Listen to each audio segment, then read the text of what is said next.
Tout d'abord, je vais passer la vidéo complète qui dure 4 minutes de ce que le pape a déclaré dernièrement. Et cela, vous pouvez le vérifier, est diffusé sur les sites officiels du Vatican.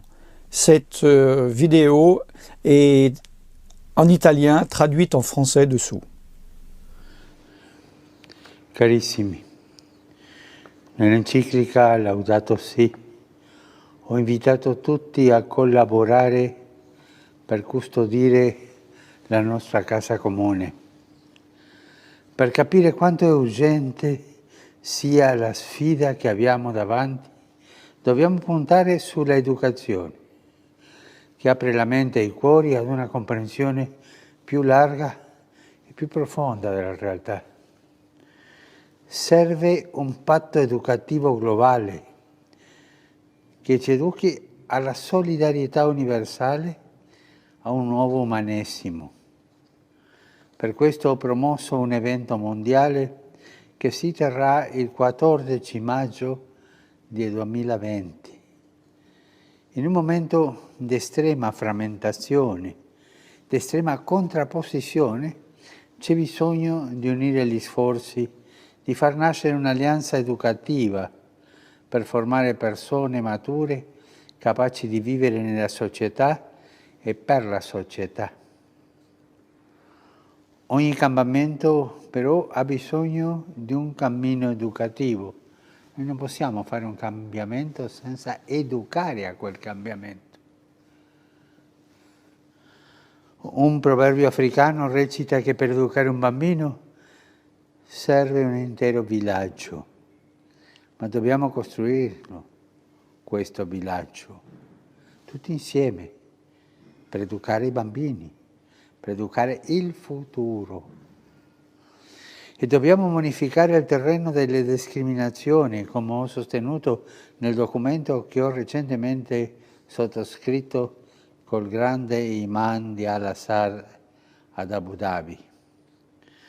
Dobbiamo fare in modo che questo villaggio faccia crescere in tutti la consapevolezza di ciò che unisce le persone e tutte le componenti della persona, lo studio e la vita, le generazioni, i docenti e gli studenti, la famiglia e la società civile, con le sue espressioni politiche, produttive, imprenditoriali e solidali.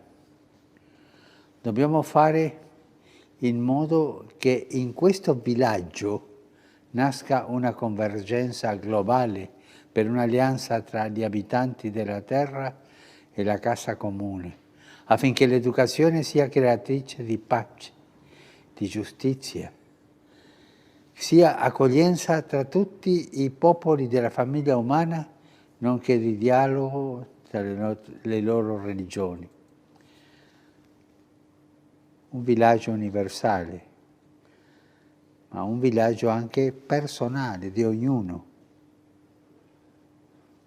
Dobbiamo fondare i processi educativi sulla consapevolezza che tutto nel mondo è intimamente connesso ed è necessario trovare altri modi di intendere l'economia, la politica, la crescita e il progresso.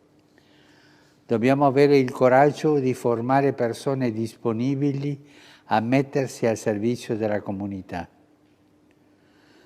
Per questo desidero incontrarvi a Roma per promuovere insieme ed attivare questo patto educativo. Insieme a voi faccio appello a tutte le personalità pubbliche che a livello mondiale sono già impegnate nel delicato settore dell'educazione delle nuove generazioni. Ho fiducia che non si tireranno indietro. Cerchiamo insieme di trovare soluzioni, avviare i processi di trasformazione senza paura. Invito ciascuno di voi ad essere protagonista di questa alleanza. L'appuntamento è per il giorno 14 maggio 2020 a Roma. Vi aspetto e fin d'ora vi saluto e benedico. Grazie. Il se peut que vous vous disiez, bon, qu'y a-t-il d'extraordinaire? À cette date va se passer le dépôt d'un commencement d'une graine. Ce n'est pas le tout début du tout début, il y a eu des préparations pendant des années avant cela. Et cela est l'accomplissement d'un début pratiquement invisible, mais dont vous verrez les fruits et qui portera des fruits dans les années suivantes. Vous pourrez dire, et les gens à ce moment-là pourront dire, « Ah tiens, c'est à cette date que tout a commencé. » Moi je suis là pour vous parler avant cette date. Comparez, vous qui me regardez, après le 14 mai 2020. Il faut comprendre que ce message n'est pas improvisé, il est travaillé. Il correspond à son Laudato Si, loué soit-il, où il est considéré, je lis, Laudato Si est daté du 24 mai 2015, publié le 18 juin 2015 par le Vatican en 8 langues.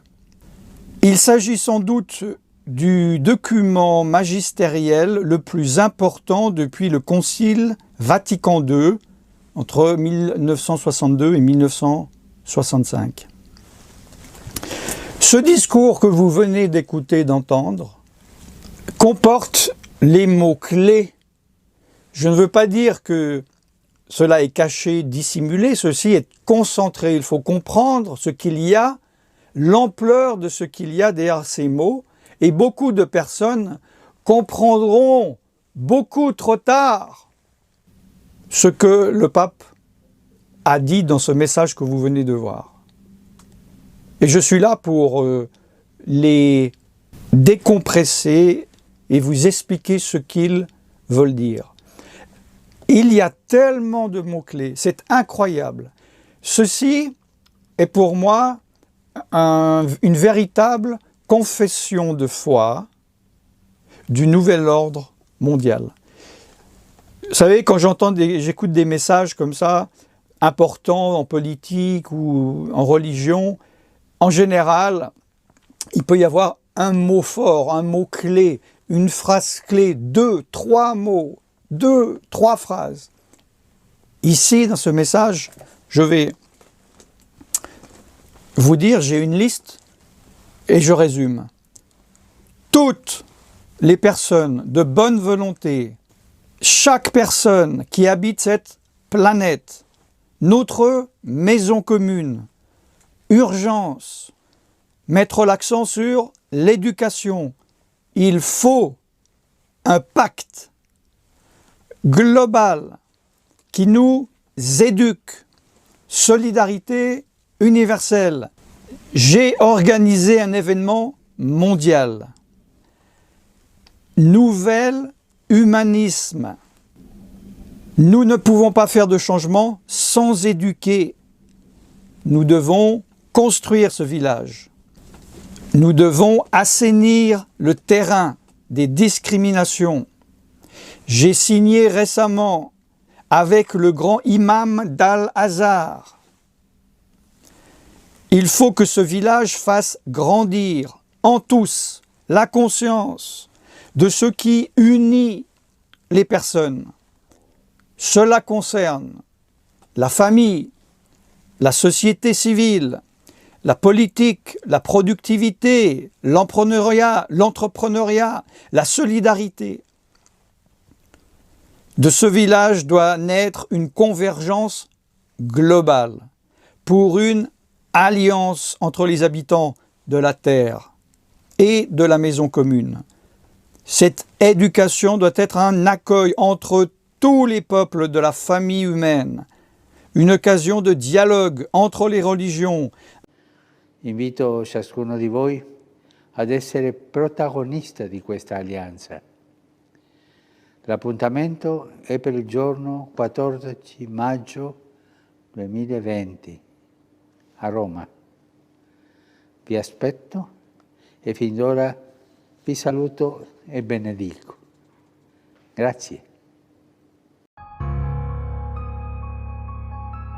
nous avons vu que l'humanité pourrait être anéantie par des ennemis venus de très loin, mais se pourrait-il qu'un ennemi plus local puisse avoir le même effet?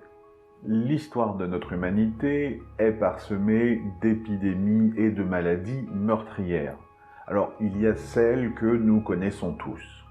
La rougeole, par exemple, a déjà fait dans le monde 150 000 morts. Le cancer, lui, est à 8 millions et le sida est à 25 millions de morts déclarées. Et puis, on a des choses plus exotiques ou déjà éradiquées, comme la malaria qui a fait 627 000 morts dans son histoire, la tuberculose a fait presque 1,5 million de morts, le typhus 3 millions, mais notre recordman, c'est la variole puisqu'elle est à 500 millions de victimes. Et n'oublions pas quand même la peste qui, dans les années 1300, a éliminé en 5 années seulement 40% de toute la population européenne. Tout ça simplement pour dire que nous avons des maladies et des virus qui savent faire des ravages et qu'avec les voyages aujourd'hui, elles peuvent se retrouver très rapidement partout sur la Terre. Alors bien sûr, nous avons des protocoles, nous savons mettre en place des quarantaines, nous avons des médicaments pour un peu tout, mais ça marche, et encore, pas toujours, mais ça marche pour des maladies qui ne sont pas modifiées, qui mutent normalement. Mais qu'en est-il des virus et des maladies que l'homme modifie lui-même? Un scientifique de l'université du Wisconsin a par exemple mis au point une souche du virus H1N1, la fameuse grippe aviaire, mais qui n'est pas reconnue et décelée par nos anticorps. Du coup, le corps ne peut pas se défendre et on en meurt. Bien entendu, ce monsieur n'est pas un psychopathe qui travaille dans une université, il fait ça en fait pour pouvoir prédire les mutations des virus et justement pour faire des vaccins plus efficaces. Mais qu'en est-il de ceux qui tentent de le faire à des fins moins louables? Parce que bon, ne nous voilons pas la face, on sait que des pays et des corporations ultra riches soutiennent des choses sympathiques comme le terrorisme. Et qu'est-ce qui nous dit qu'à l'heure actuelle, dans un labo secret au fond d'un désert ou dans une jungle, personne n'est en train d'essayer de reproduire ce genre de choses et bien évidemment de faire pire. Personnellement, ça me semble absolument inévitable. Du coup, je vous propose un petit jeu, on va essayer de s'inventer juste pour nous le virus parfait. Alors, à mon sens, pour créer ce serial killer absolu, il faut 4 composants. Il faut qu'il soit bien sûr très contagieux, mais aussi qu'il puisse être porté par les humains et par les animaux et les insectes si possible. Parce que les oiseaux migrateurs, c'est bien pratique, et n'oublions pas que le meilleur allié de la peste en Europe, ça a été les rats. Il faut que ces symptômes apparaissent tardivement. C'est là qu'intervient le fait de ne pas être reconnu par les anticorps. C'est là que ça devient très pratique, si son temps d'incubation, bien sûr, est assez long. Imaginons par exemple un virus qui a un temps d'incubation de 3 semaines. Mais 3 semaines pendant lesquelles vous êtes contagieux. Du coup, pendant ces 3 semaines, vous êtes en pleine forme. Vous continuez à vaquer à vos occupations, à interagir avec tout le monde dans la rue, au boulot, à la maison, au sport.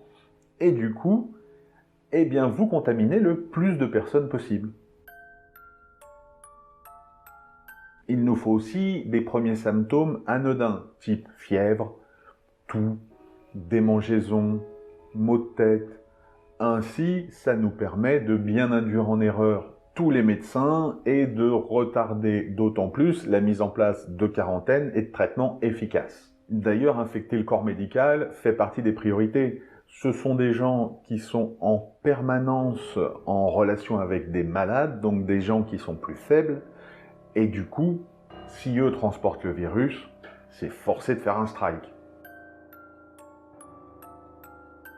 Pour finir, il faut que la fin soit fulgurante et que ça touche un organe irréparable. Si votre fin arrive en 48 heures, si vous passez de je commence à être malade à je meurs en 48 heures, il est très difficile du coup de vous hospitaliser, de vous administrer les soins dont vous avez besoin. De plus, si ça touche une partie du corps vitale, tel le cerveau, une partie du corps qu'on ne peut pas remplacer, peut-être que déjà au bout de 24 heures, ce sera déjà trop tard pour vous sauver. C'est donc le crime parfait. Je vous rassure tout de suite, ce virus n'existe pas, et de ce que j'ai pu voir, dans l'état actuel des connaissances de la science, il n'est pas réalisable. Mais, souvenons-nous bien, qu'entre le premier vol des frères Wright dans un avion en toile et en bois, et la première fusée qui décolle pour l'espace, il y a moins de 60 ans. C'est rien du tout. Donc, laissez suffisamment de temps à l'humanité et vous verrez ce dont elle est capable. Ainsi, en quelques années, toute l'humanité aura disparu. Le monde sera à peu près comme il est aujourd'hui, mais sans nous. Bien sûr, il y aura quelques changements dus aux explosions des centrales nucléaires à travers le monde, mais rien que la Terre ne puisse guérir en quelques millions d'années.